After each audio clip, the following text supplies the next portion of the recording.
Transitioning.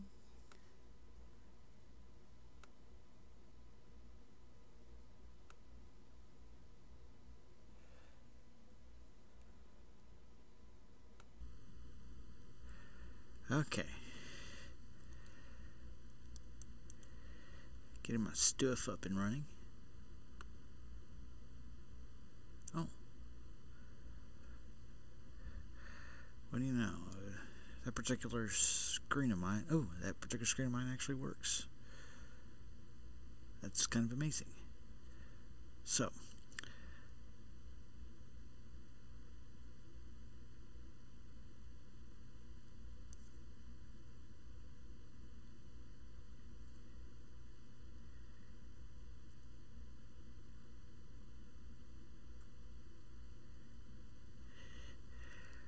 Oh, and,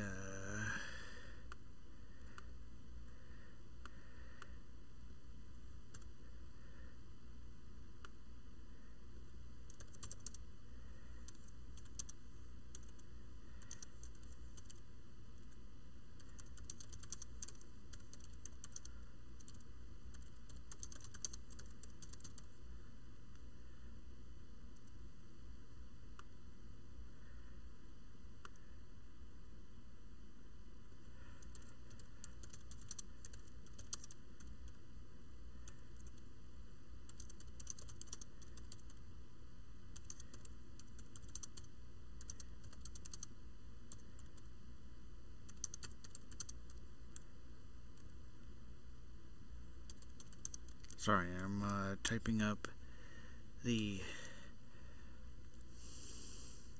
description for this, which I neglected to do before this, but hopefully it's not too bad. Let's see. Oh, there's Zach. Hey. Hey, Zach, how's it going?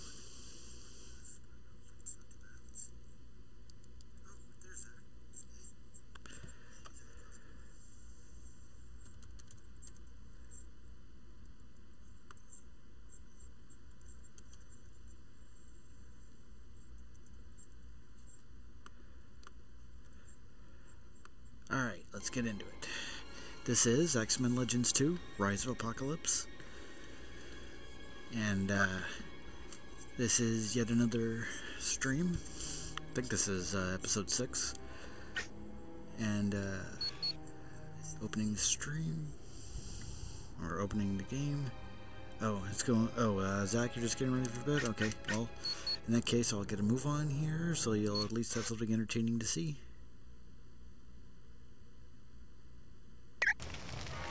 Let's see, currently at the sanctuary, but we are about to leave for a new location. That was a most impressive victory over Abyss. He has a reputation as a vicious opponent. Now that Genosha has been freed, we can return to the X-Mansion and formulate a plan to rescue Polaris from Apocalypse. Shall we go now? And this would be yes. Honestly, Charles, I don't mind if everyone is helping out with relief in Genosha. An empty mansion means I can concentrate on locating Apocalypse's base. Understood. Have a pleasant evening, Beast. And you as well, Charles.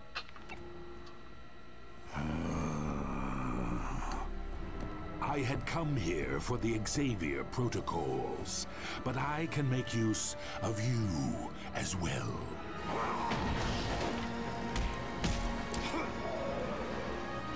I gotta say, don't piss off Beast. Let's get to the sub-basement. We can deal with our new pet later. He's not somebody you'd think would brawl, but... You'll be blind without Cerebro, Xavier.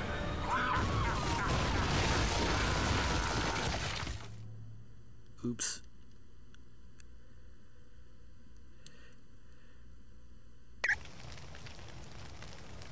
Apocalypse has indeed grown bold. For him to march into the X-Mansion and kidnap Beast is incomprehensible. Is the X-Mansion a complete loss? I'm afraid so. All the equipment we've grown to rely upon has been destroyed, most notably Cerebro. But all that can be replaced. Right now, our primary concern is the return of Beast. If he hadn't had the forethought to scrawl "The Savage Land" on the floor of the X-Mansion, we'd have no idea where to look. What exactly is this place? We traveled to the Antarctic to get here, yet it's a tropical jungle. All that will be explained in time. For the moment, just know that this settlement is called Avalon. It's located in a vast, untamed country known as the Savage Land. When you get a chance, introduce yourselves to our host, Ka-Zar. Of utmost importance, you should speak with Pyro. He is concerned as to the whereabouts of Mystique. Good luck to you.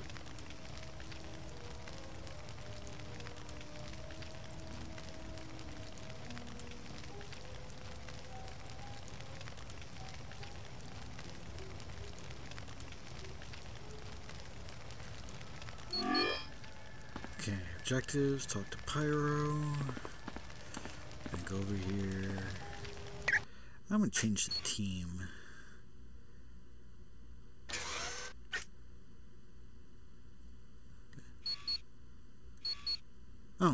Oh, actually, yeah. Now that we started this new chapter or act, we've got some new costumes. So, yeah. So, Black Panther's got this thing with the cape. I don't think he had that before. She's got that, and ooh, she's got the original Ms. Marvel costume that she had back in the 70s. This was the first costume she ever had. Ooh, he got a new one. That's the 80s era costume that he ended up having. So yeah, he's now it's 3.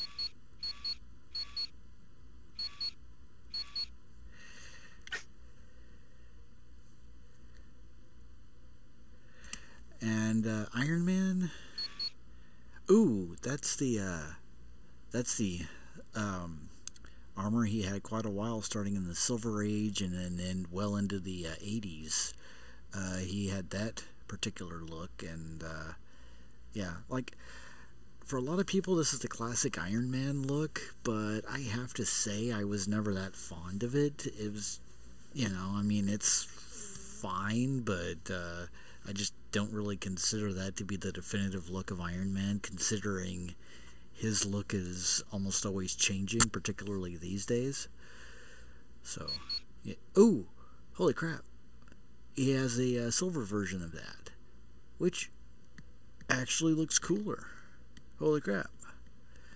And, guys, I don't know if, like, on my phone I'm getting some serious ass buffering, but I don't know if that's a problem with the stream or just with my phone. Let me go back into it and see if it's fine. It probably is.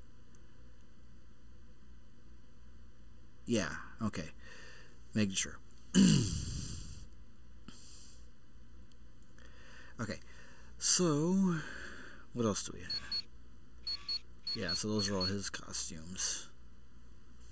I kind of want to stick with that one for a while, because as much as I just said that I'm not that fond of this look, I always did kind of like the red and silver look for Iron Man. So there's that.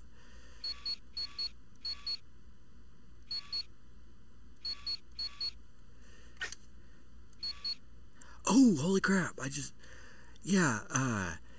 She wore this in the early 80s. There was this time when Carol Danvers was in this transitionary period. She'd gotten, like, Rogue had absorbed her powers. She'd gotten them back, and then, but like, she went on a space adventure or 2 or 3, and her powers developed, and she ended up as this this character named Binary. A reference to a binary star system, and this look was always awesome. Yeah, so that's her usual classic look. That's her Warbird look that she had in the 2000s, and this is her original costume. And this is the binary look. So if I keep her, I'm just gonna go with that look. Wait, hold on a second. Oh, cool. This is what she this is what Black Panther looked like in the Ultimate Avengers. Well, sort of. Like, I'm trying to think. If there are any mainstream comics appearances of him where he has this open face mask.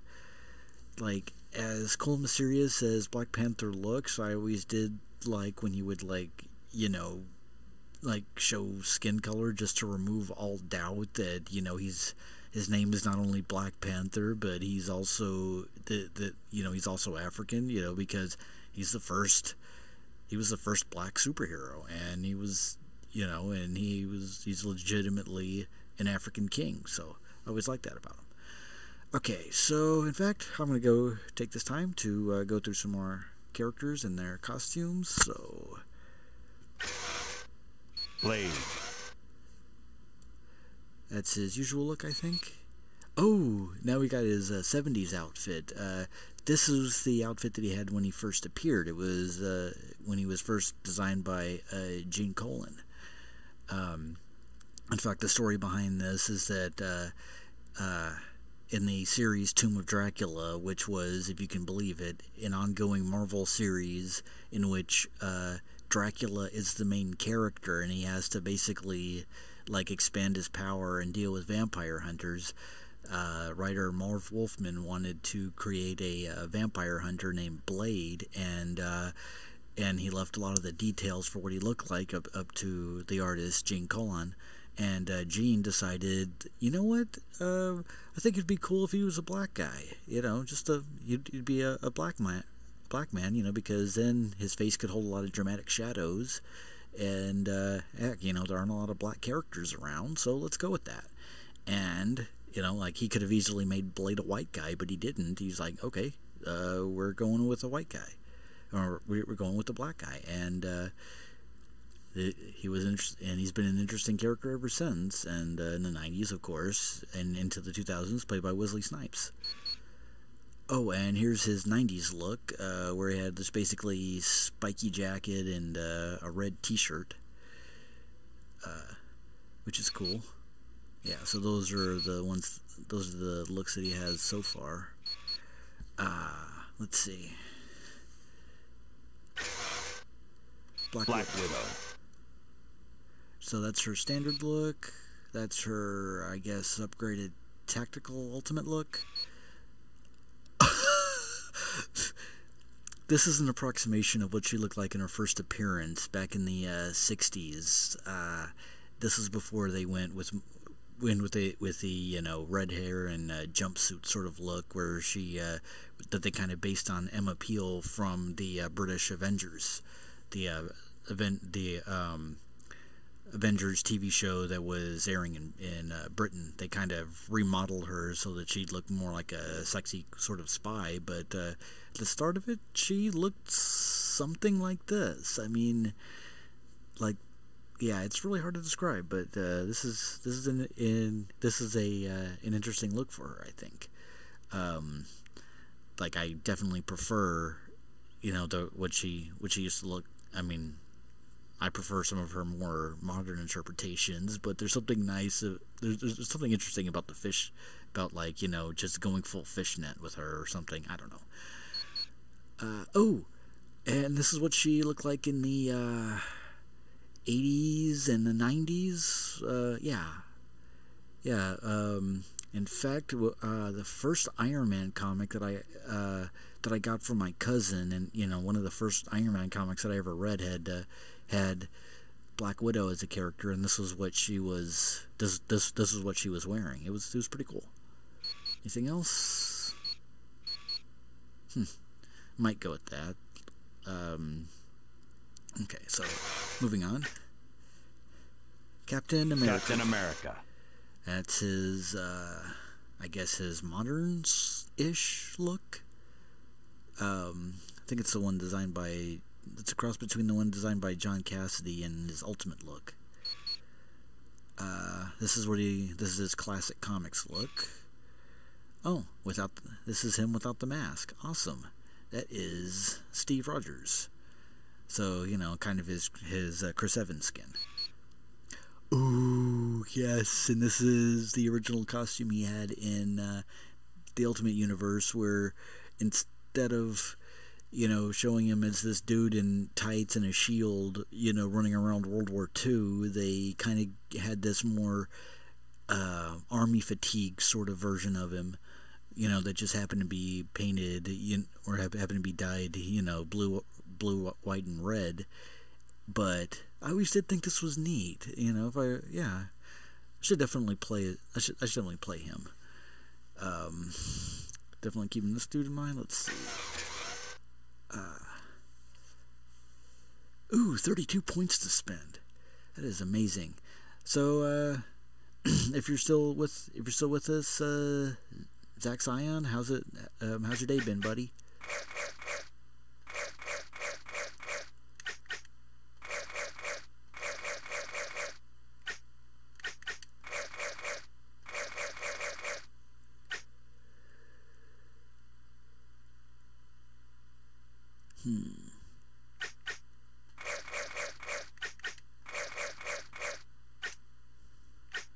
Shield throw, shield bash. Whenever I level up a character, I like to see what the abilities on the bottom are, because they tend to contribute, instead of being like regular abilities, they tend to contribute to like the overall strength of the character.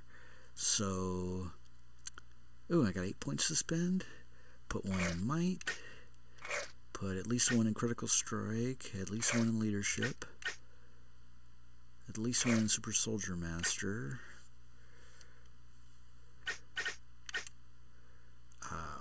What does reserve strength do? Taps into a reserve of strength and agility beyond that of peak human development, increasing speed and damage. Zach, you're saying it's been going rough with work, but other than that, pretty good, and you're glad you're off the next 2 days. Well, I'm glad you are. I was off of work today, if for no other reason than that it was way too cold to actually go in, and I'll see how things are going tomorrow. I may get a ride to work, I may not, but I don't want to miss too many days due to the cold here, but it should warm up by the end of the week. Well, it's a boost, I'll do that. Add 3 more points to spend. 1 in shield bash, 1 in shield throw, and 1 more in critical strike. Should I go ahead and swap her out with another character? Let's see who else we can. Oh, sorry.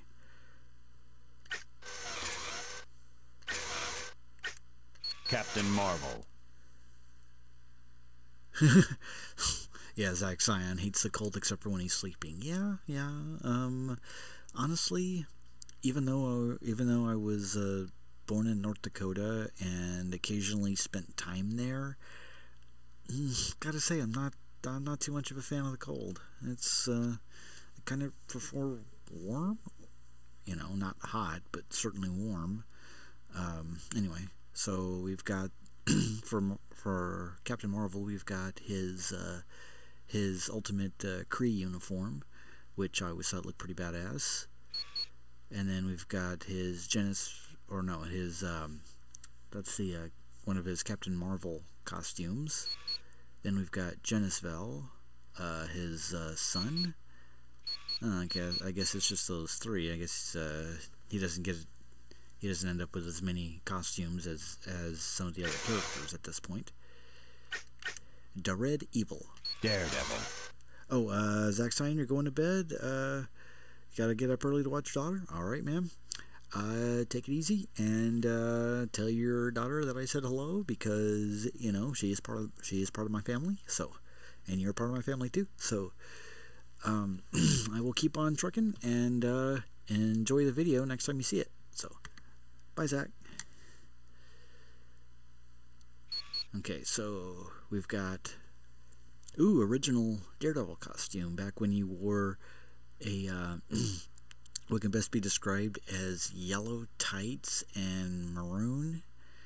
Yeah, it was an interesting look for him, but of course that was created by Wally Wood, and a Golden Age artist, and then Gene Colan, same Yeah, I believe it was Jim Cullen, the same creator as same co-creator as Blade, came up with spiffy red costume here. And, you know, and of course, his costume has gotten darker over time because, you know, dramatic shadows and all that. Oh, and Zack Snyder dropped a like. Awesome. And then, they have this, they have the 90s sort of metal-bladed sort of costume. It's hard to describe, but it was definitely a wild take on Daredevil's costume. That was something experimental that they tried in the 90s. It was a time when Matt Murdock decided, for various reasons, decided to fake his death, and then he was, you know, he wanted the world to think that Matt Murdock was dead, but he still wanted to be Daredevil.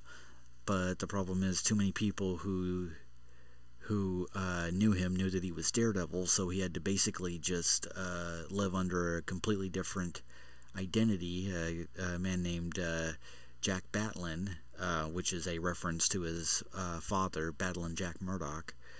And this was the costume he ended up doing, which, you know, granted, doesn't really look like something that Matt Murdock would wear, but I think that was kind of the point. And fun story. I first saw this costume as in an advertisement in an early issue of Spider-Man 2099. And when I first saw that advertisement, my immediate thought was, oh, cool, Daredevil 2099. That is an interesting look. Okay, that's going to be cool. I can't wait. I'm looking forward to this series.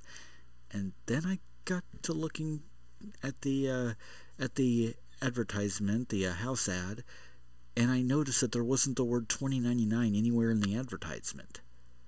And it was just saying, you know, a brave new look for our hero, or something to that effect. And I'm like, so wait, this isn't a brave new hero. This is a new look for the same one? Question mark? So yeah, it was weird. And to this day, I kind of maintain that that costume, it's not that great for Matt Murdock, but for a different person who's wanting to be Daredevil, yeah, that would work, you know, particularly for Daredevil 2099. Yeah, let's see. Anyway, for other heroes, because I still haven't decided who else I want on my team. There's Doomsky, Dr. Doom. That's his regular look, of course. That's his look that it was either in the Ultimate Comics or Marvel 1602. My memory's fuzzy on which one this is. Oh yeah, I think this is supposed to represent what he looked like in Marvel, in the original Secret Wars series back in the 80s, where he didn't have a cape and he was a bit more armored looking than usual. Well, okay then.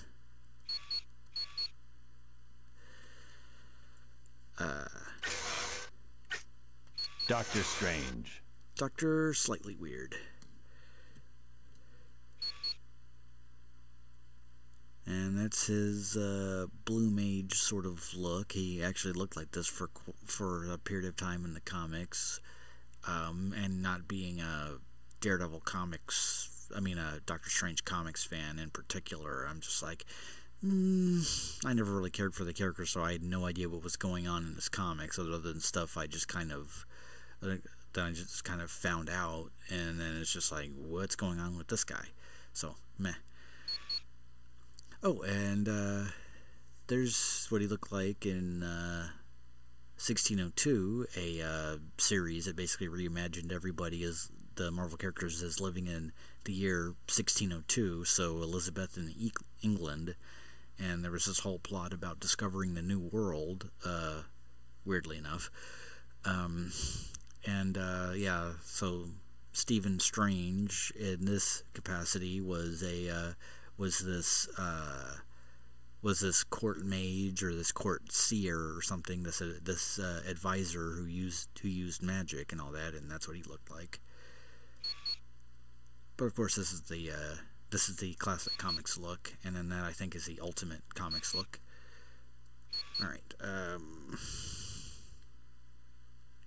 yeah, I know I'm taking a lot of time for costumes, but you know what? I like alternate costumes in video games. I always have, like, the first game that really had that I know of was the Spider-Man PlayStation game in the year 2000, and that had a bunch of alternate costumes for Spider-Man, and some of them had, like, different abilities than the regular skin had, and that was always something that was fun for me. So, moving on.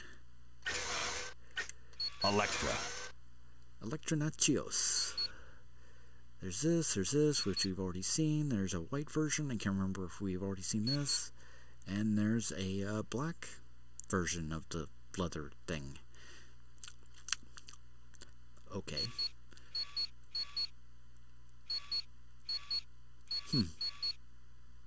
That's honestly probably the most interesting looking out of all of them. But anyway, Ghost Rider. Oh yeah. So here we have, I believe this is the Danny Ketch Ghost Rider look. Oh yes, and this is Johnny Blaze, the Ghost Rider from the 70s and various points after that. Okay, so I guess they're just these two costumes. Okay. Well, I prefer the Danny Ketch look. The Hulk. Oh yes. The Hulk. There's his gray costume, or the original look that he had in the comics before they went gray with him. Because, you know, fun fact, and, you know, this is a neat bit of Marvel trivia that, you know, some people know, some people don't. The Hulk did start out gray in the comics. That was the original intention for him to be colored gray, and I think the inspiration was Frankenstein, or, you know, Frankenstein's monster from the Universal movies. You know, maybe not the Mary Shelley novel, but definitely the Universal movies. And problem was, when they printed the first issue of Incredible Hulk in 1962, I believe, well, the gray didn't look very well, so it's just kind of, so, you know, it was like inconsistent. It mostly looked brown, so they just basically looked for a different color. You know, they couldn't do orange because the thing already had orange on lockdown, so you know, they just kind of spur of the moment decided maybe he should be green, and then they just started coloring him green from issue 2 onward, and then reprints of the first issue would recolor him as green instead of gray. But then, of course, there came a time, you know, a decade or 2 later, or 3 later, when subsequent writers wanted to do something with the fact that he used to be a gray Hulk, because, you know, they remember a time when the Hulk was gray. And so they brought that aspect of the character back and did things with him, and he even became a mob hitman. In fact, this is him as Mr. Fix-It, a Vegas mob hitman and enforcer. The comics are weird, guys, but also awesome. Anyhow. Yeah, the weird part is that Mr. Fix-It is like the Gray Hulk mostly. Like, I can only think of maybe 1 or 2 times when the Green Hulk was Mr. Fix-It. So, I think it's kind of odd that they decided to do that with the Gray Hulk here. I mean, with the Green Hulk here, but whatevs. Alright, who else? We have The Human Torch. the Human Crotch, because that's what he thinks with. Original Fantastic Four look. Oh, I believe he started looking like that in the 70s. Yeah, I think it was the 70s.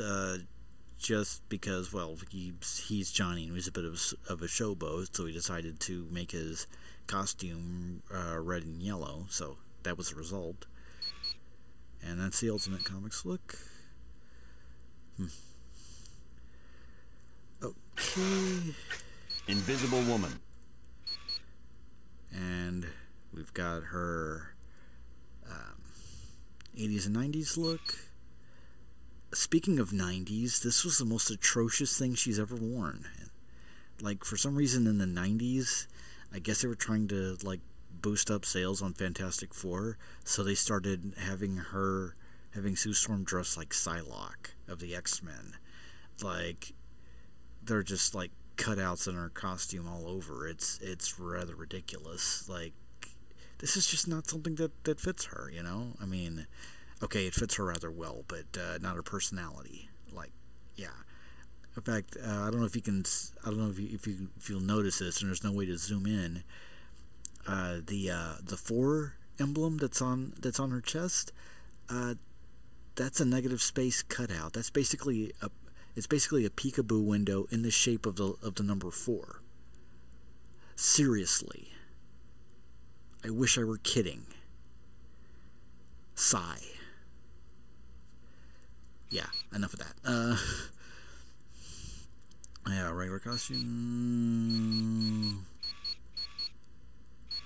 Just go with that. Mr. Fantastic. Oh, and then newer costume is when it's like there's a late 90s look just before Heroes Reborn, and a little bit after the Fantastic Four came back from Heroes Reborn. I believe this costume was designed by Carlos Pacheco, either that or Salvador LaRocca. I think it was Pacheco, though. And in which case, that's honestly one of my favorite Fantastic Four costumes. I still don't know why Reed is posed like this, but it doesn't really work for him. He kind of looks more like that pose is something that like Quicksilver would have. It's so bizarre. Okay, anyway, moving on. Sorry that I'm taking all this time for a Savage Land thing, but okay. Silver Surfer. So he's got that one. Ooh, Norrin Radd. This is what he looked like before he became Galactus's Herald. That's awesome. Look at that bald head. He looked like a young Patrick Stewart. And I think that might be all of his. Yep, that's all of his costumes. Spider-Woman. Okay, so we got that. Oh, that's actually the way she first appeared in the comics. Like, it's basically the same as her normal Spider-Woman look, only without the hair showing. Oh, and this is what she looked like as an agent of S.H.I.E.L.D. She somehow wore that the underarm webbing sort of glider thing. Huh. And that's her normal look. But yeah, I'm still partial to this one. It's kind of like a maroon version of Venom. Spider-Man. Okay, so we got the Ben Reilly clone costume. Ooh, black costume that he wore in the 80s and early 90s. Yeah, basically, you know, most people know the story of the alien symbiote costume, and like that was a daring redesign choice for the character, and the creators were afraid that wouldn't take that it wouldn't catch on, so they had him almost, you know, within a matter of months of him debuting that costume, you know, go back to his normal one, you know, after finding out that his alien costume was alive. But by the time he ended up back in his normal red and blues, then fan mail apparently caught up to the creators and let them know that fans were actually digging the look. So then they had Peter just start wearing a version of this costume that was just spandex. It was just fabric instead of a living costume, but it had this design. So, oh, Scarlet Spider. Now, this like I was a teenager back in the 90s, and so I remember the Clone Saga kicking off, and I actually thought it was interesting because, you know, it was something different that was happening to Spider-Man. It was something a bit exciting that was happening to him, and at the time I didn't know that it was like how much of an editorial nightmare it was. I just thought, okay, this is an interesting thing. And then, yeah, so the Scarlet Spider suit and this particular suit are by Ben Reilly, his clone, which is honestly one of my favorite characters in comics. I'm not gonna lie. And there's Ms. Marvel. So, who do I want as my... Who do I want as my other character to fill the spot?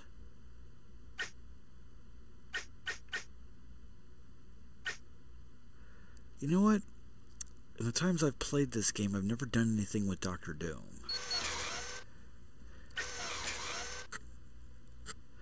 And he's currently level 9.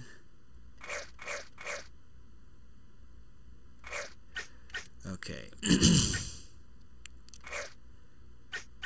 Ooh, what's... Giving him body armor as a passive. Elemental... What's the elemental combat? Oh, electricity damage. Increase all his resistances. Let's see, Doom Shield. What does that do? Protective shield surrounds Doom, deflecting all... Ooh. That could be useful. Increases critical strike percentage for Doom. Okay.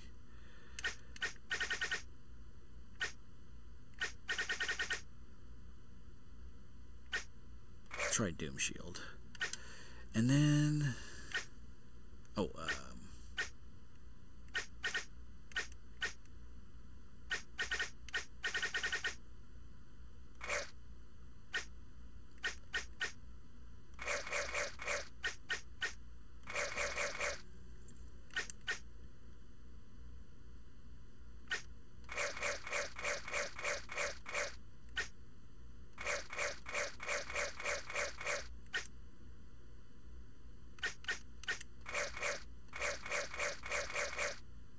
alrighty.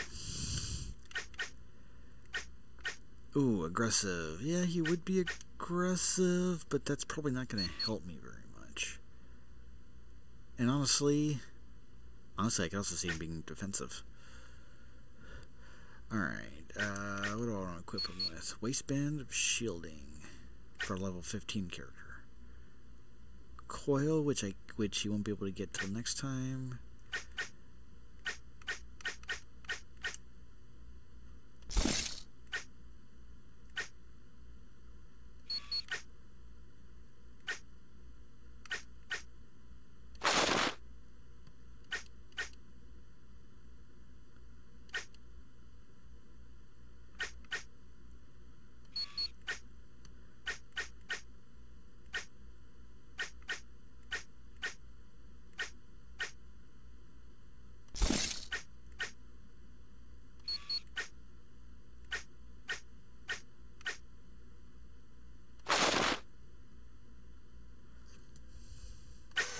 Alright. This will be my group.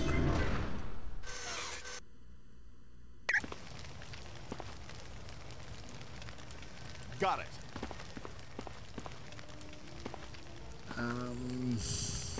Yeah, I'm not gonna bore. I might do the trivia game some other time, not this one, because I've bored everybody enough with my costume picking.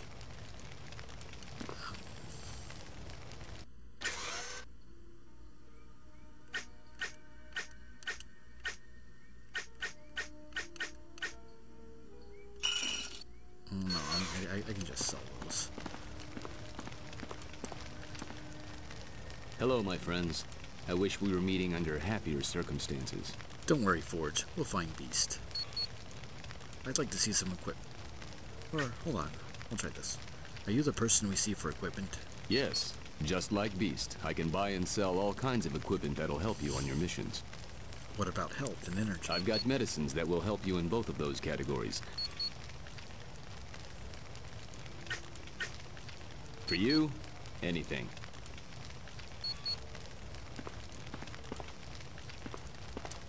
It's good to see you again. See some equipment.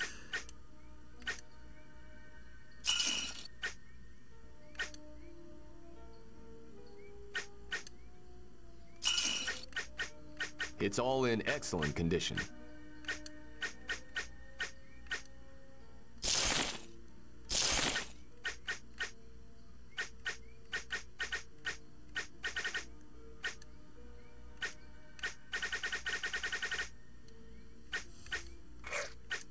Okay, so we're up to full on both of those.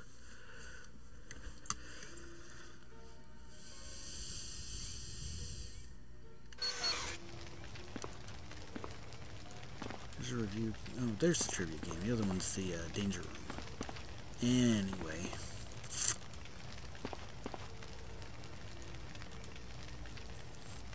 Alright, so I suppose I'll have to go. Oh, there's Kazar. But I'm not ready for him yet.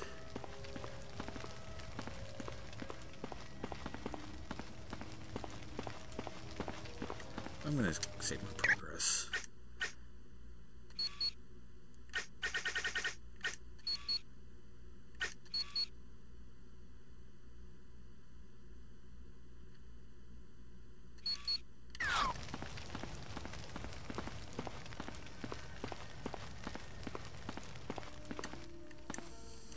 X-Man, I don't know if you saw, but as soon as we landed in the Savage Land, Mystique spoke to Kazar and then headed into the jungle. Were you spying on Mystique? Obviously, you ain't part of the Brotherhood. If anyone in our little group needs watching, it's her. Mystique's a great one for switching sides. But anyway, she's been gone a long time. I was thinking someone ought to go into the jungle canal and track her down. Do you think Mystique might be hurt? Oh, heck no. I just want to know what she's planning. You should use that computer by Xavier if you want a full mission briefing.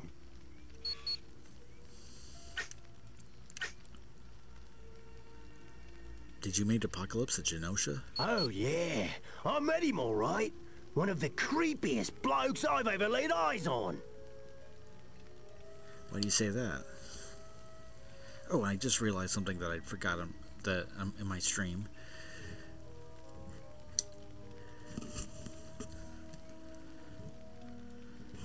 Alright, so hopefully that'll put some more light on my face. Oh, he's always carrying on about how only the strong should survive. It's like a bleeding religion to him. One moment, guys.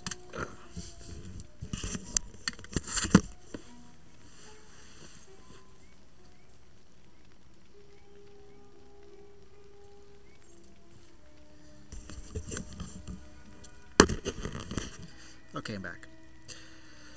Yeah, it turns out every time I think I'm organized, I turn out to be massively disorganized, so it's a thing. Alright, yeah, so only the strong should survive is a bleeding religion.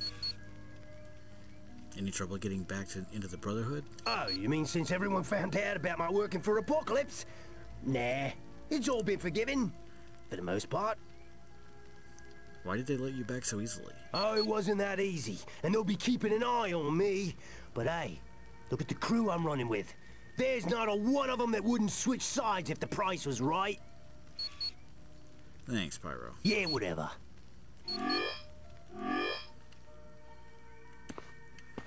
So, find Mystique in the jungle canal?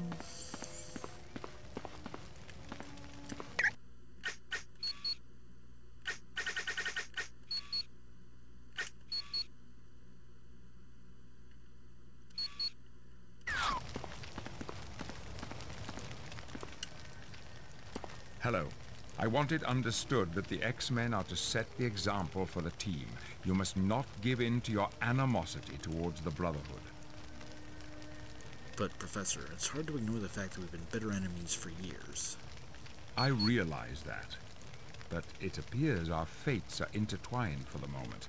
So for the sake of Beast, please learn to work with the Brotherhood.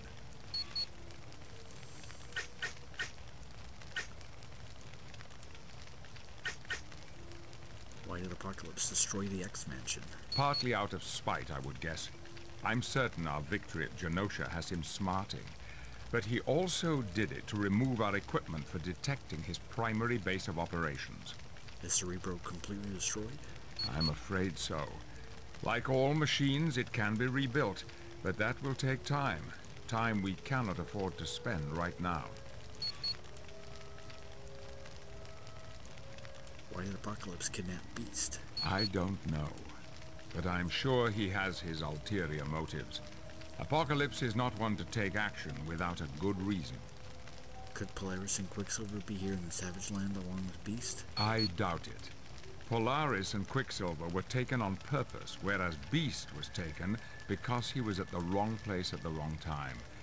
I get the feeling they're being held in an entirely different location. Why is the Brotherhood here in the Savage Land? Magneto would much rather be searching for his son, Quicksilver, but he has no idea where Apocalypse took him. So you invited him along? Yes. Hopefully, as we search for Beast, clues will be uncovered that will give us the location of Apocalypse's base. Thank you, Professor. I hope to see you soon.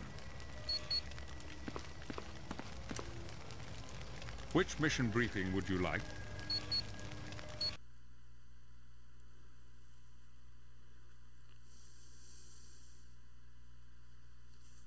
Welcome to the Savage Land. I trust you're familiarizing yourselves with the area. Oh yeah. It's got raptors, pterodactyls, and pythons as big as cars. Real cozy place. And we think Beast might be here? Yeah. In the rubble of the X-Mansion, I found a message scratched into the wooden floor. It read, Savage Land. I don't know. Sounds kind of fishy to me. I had no idea you were such a pansy, Wolverine. But I guess that's why you talk so much and fight so little. That does it. You're dead meat. Wolverine, think of Polaris. Right. Yeah, we need these jerks to find her. But once this truce is over, you and me are gonna have a little chat, Juggernaut. Anytime you want, short stuff. Let me know when you're going to have this conversation, Wolverine. I may want to talk with Juggernaut as well. Charles, what is our first order of business here in the Savage Land? A short time ago, Mystique left to search the jungles for a mutant named Destiny. She recently took up residence in the Savage Lands. Apparently, neither woman has been heard from in quite some time. Do you suspect Mystique is up to something? With her, there's always that possibility. But right now, I'm merely concerned for her safety.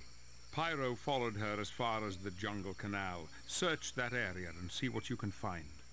Don't worry, Charles. We'll make certain Mystique's all right, and discover what mischief she's up to. Very good. Until we meet again. Until we meet again.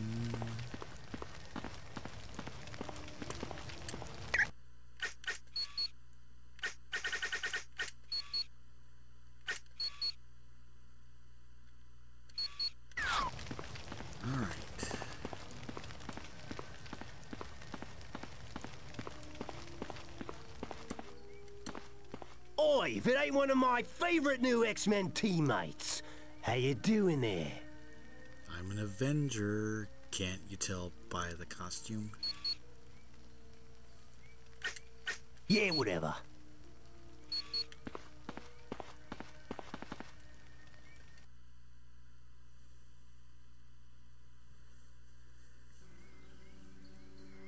It's incredible. It's incredible a jungle like this can exist in the Antarctic. It'd be interesting to study the alien equipment that makes all this possible, but no time for that now. This was the area in which Mystique was last seen by Pyro. Let's see if we can find the Queen of Mean. Huh. You know, honestly, all this sounds like something Iron Man would say, so let's go with that.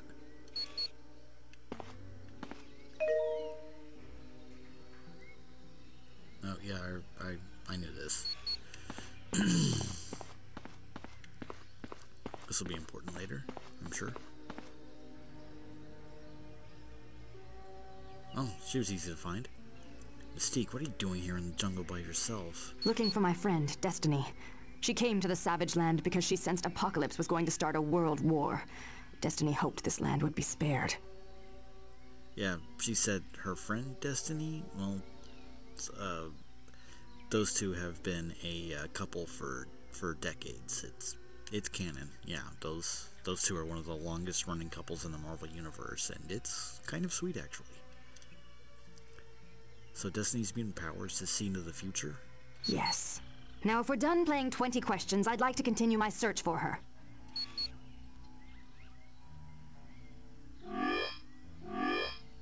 Find Mystique in the jungle canal complete. Now we gotta rescue Destiny.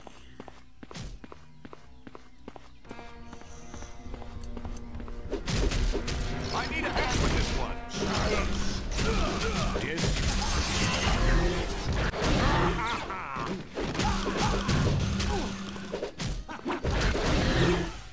Oh, and those two things that we just picked up, and if you follow the cursor, they're right here. Those are extreme points, basically. And once we get one of these squares filled up with 4 of them, then we can do. Then the character can do an extreme attack, assuming they have that ability. They have that extreme ability unlocked. Speaking of that.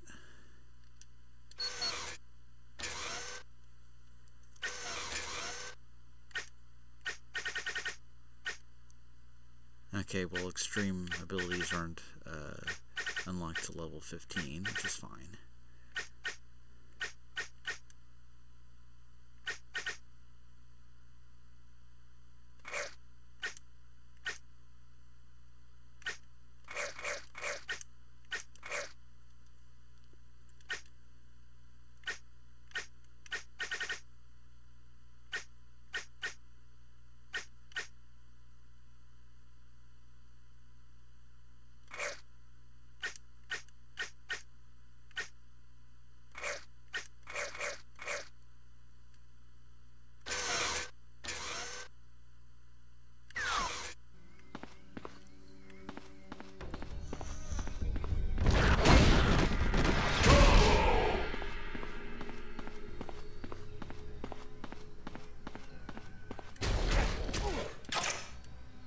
Another danger. I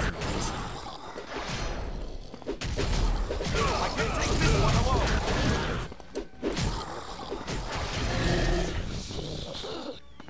Oh, got 3 extreme points so far.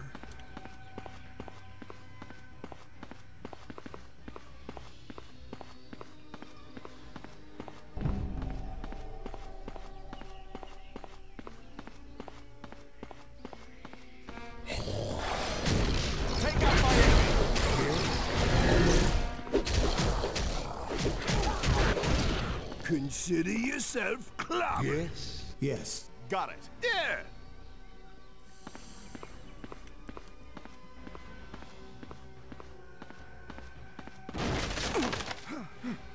Enter the cave.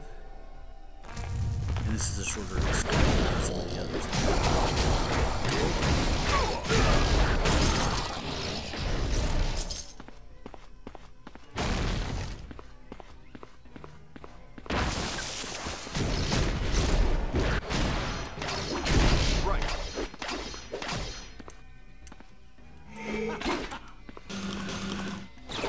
I love this stuff.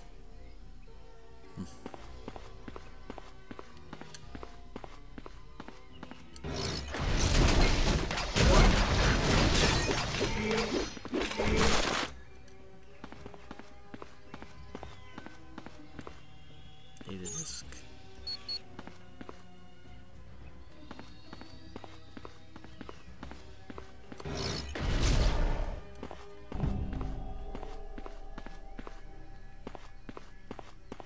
Gotcha.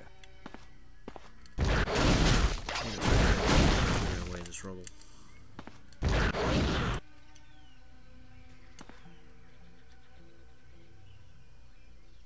Silence. Ooh.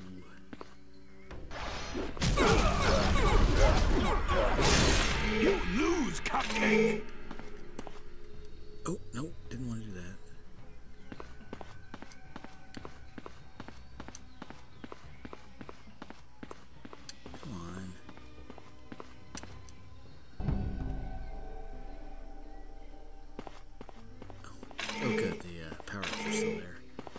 That's good. Pick up. Focus. Good. Uncanny Valley shielding.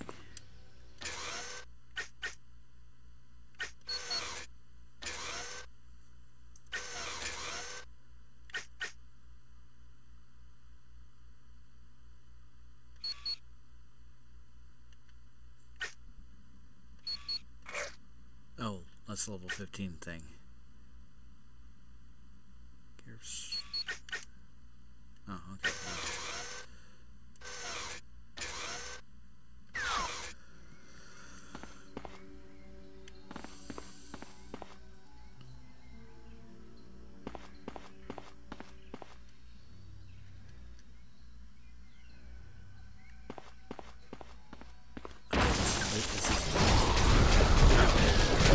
Got it. Sorry about that.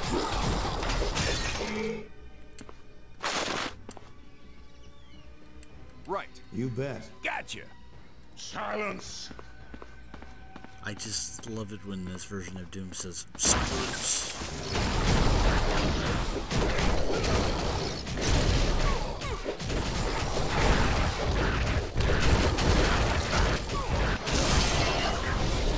That's what I needed. I think this version of Dr. Doom was using sound clips from the X-Men, the Marvel Ultimate Alliance version of Doom, who was voiced by Clive Revel.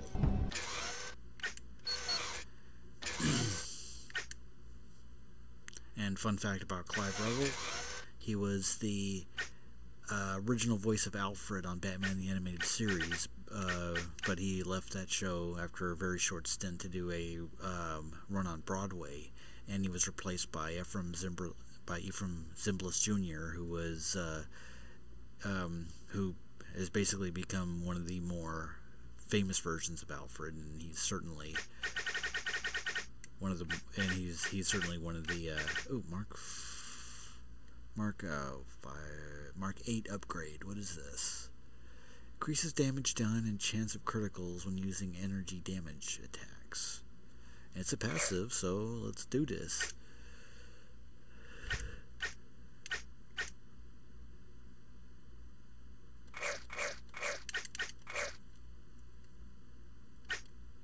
Alright.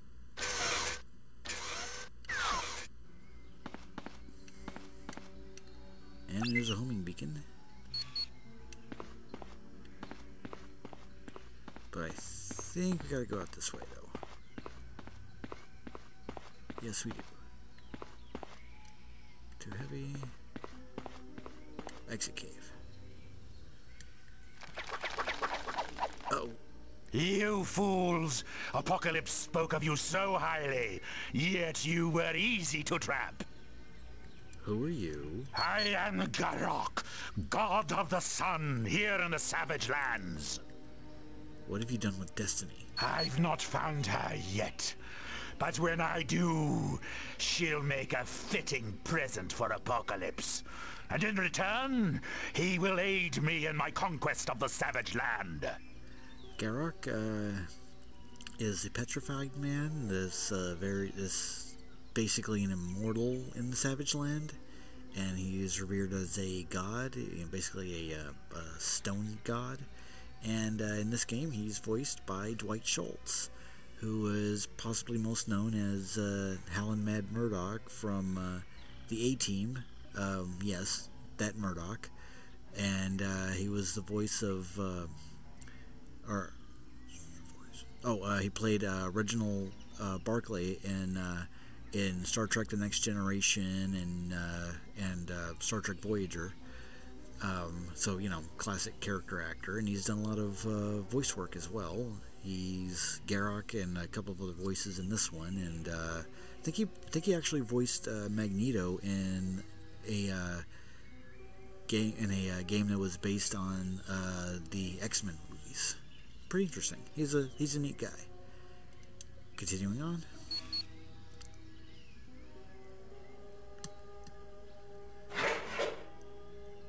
Don't pat yourself on the back just yet, Garok. What's a twist? What is the meaning of this? You're free! Together we can defeat Garok. You know, usually she shapeshifts into other people instead of, like, creatures like that, but hey, I guess when in the Savage Land, do as Savage Landfills do. Okay.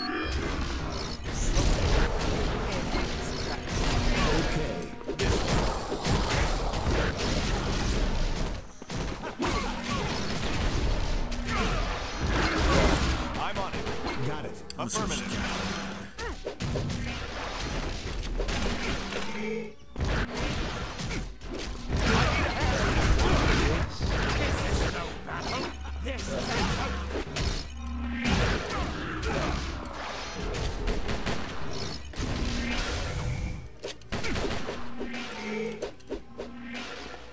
There's Garrock. He's over there. Sorry. Take out my enemy. Yeah? Consider yourself. I need a hand with this one.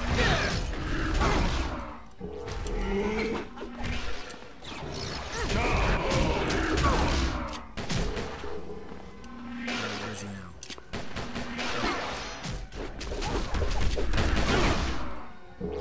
Stay tight.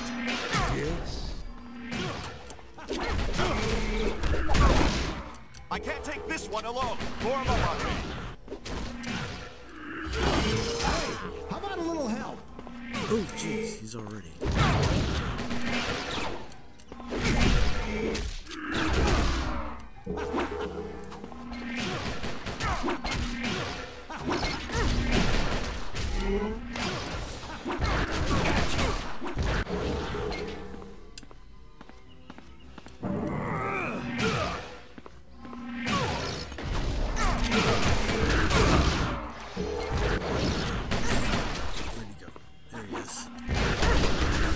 Some help.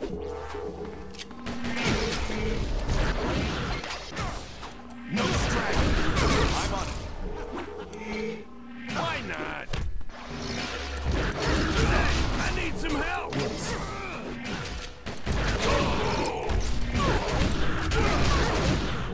Keep together. Silence.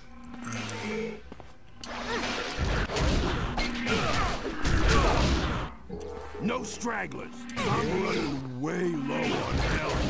Oh, my plans are ruined. Interesting. I had seen a vision of the Brotherhood and X-Men working together, but I had thought it was a mistake. Oh, yeah. I can just see this now. It's like, oh, yes, there's a Brotherhood and the X-Men. They are locked in the bounds of holy team-up? That can't be right. Must be an error. I'll have to fix that in the beta. Destiny, are you alright? My arm was injured while I was hiding from Garrock, but not to worry. I'll be fine. It's a romantic reunion. I do have news you might be interested in, though. I overheard Garrock say your friend Beast is being held in a Nuwali temple. Where's this temple? I don't know. You might talk to Shana. She's very familiar with this area. Destiny, you've been hurt. If the X-Men did this to you, I'll have their heads. I'm fine, my friend. I just require a bit of medical attention is all. Come along, then. I'll take you to Avalon, and we'll have that arm looked at. I suppose I should thank you, X-Man, but I could have found her without your aid. I think she's voiced by Gretel Isle? Something like that. But yeah, Mystique, everybody. Well done, team. I must admit to a certain amount of surprise that Mystique's intentions were purely altruistic. But now the mystery of her whereabouts has been solved, and we have a new danger to deal with. Return to Avalon as soon as possible and speak to Angel. He has information regarding a plot to destroy the Savage Land. And they out. All right.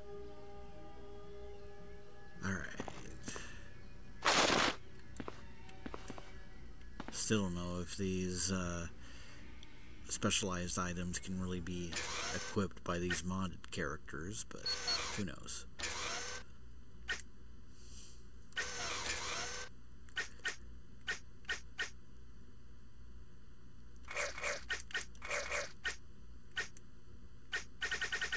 throw, shield bash.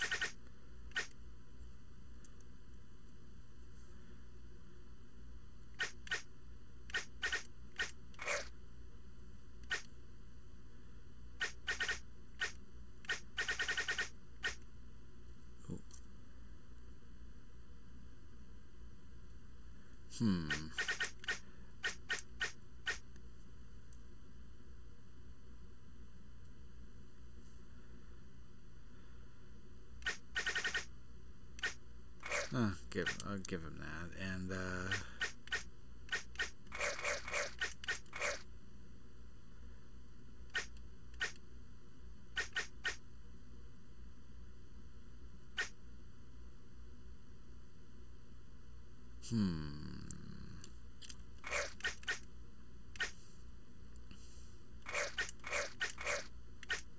I'm probably driving my buddy Ash TR Gaming up the wall right now because he likes even numbered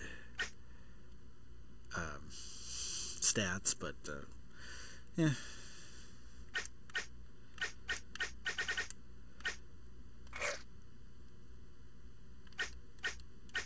Okay, I got everybody.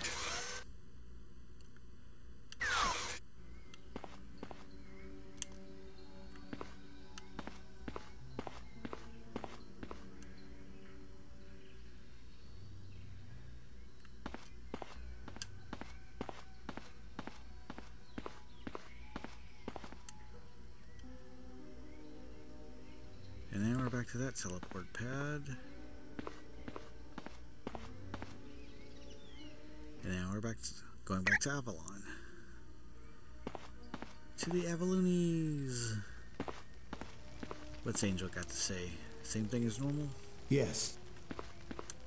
From one rich guy to Looks like you're going to get to see some pretty heavy action soon. What do you mean? As soon as we got here, I did a little recon of the area and spotted a group of soldiers headed for the atmospheric generators.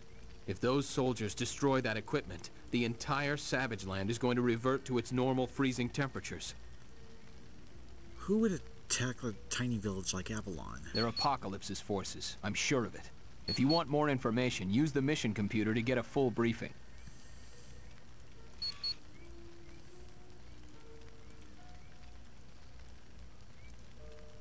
Okay. Been out this for about an hour. What do you know about the Savage Land? It's like a page out of prehistoric times. This land is filled with plants and animals that were extinct millions of years ago. How is this possible? You got me. If I didn't know we landed in the Antarctic, I'd swear we were in the tropics. Yeah, Tony's got to be roasting in that armor. Let's hope his armor is climate controlled. It probably is. How's the X-Mansion? Apocalypse really did a number on it. Blew the whole place apart. It's gonna take a month just to dig down to the sub-basement. Will Professor Xavier be able to rebuild it? Don't worry about the professor. He's got deep pockets. A new X-Mansion is a drop in the bucket to him. Do you think we'll find Beast? I sure hope so. There's no telling what Apocalypse will do to him. What do you mean? Apocalypse is a sadistic monster. He has a way of turning people, making them do things they don't want to do.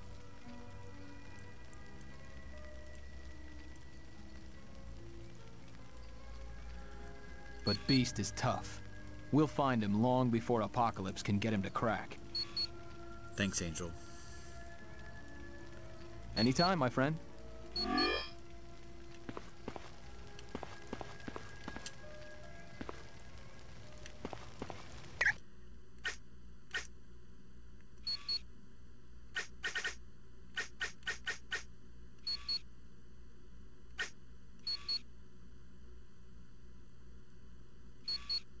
Yeah, I'm gonna go ahead and call it here. Next time I stream this game, I will pick up with this story mode, and we'll see where it goes from here. Now that we're in the Savage Land, which I always thought was one of the more interesting locations that was introduced in the X-Men comics. So if you like what I've been doing, as usual, like, comment, subscribe, and we'll see you soon. This has been Hidden Ranger Streaming, signing off.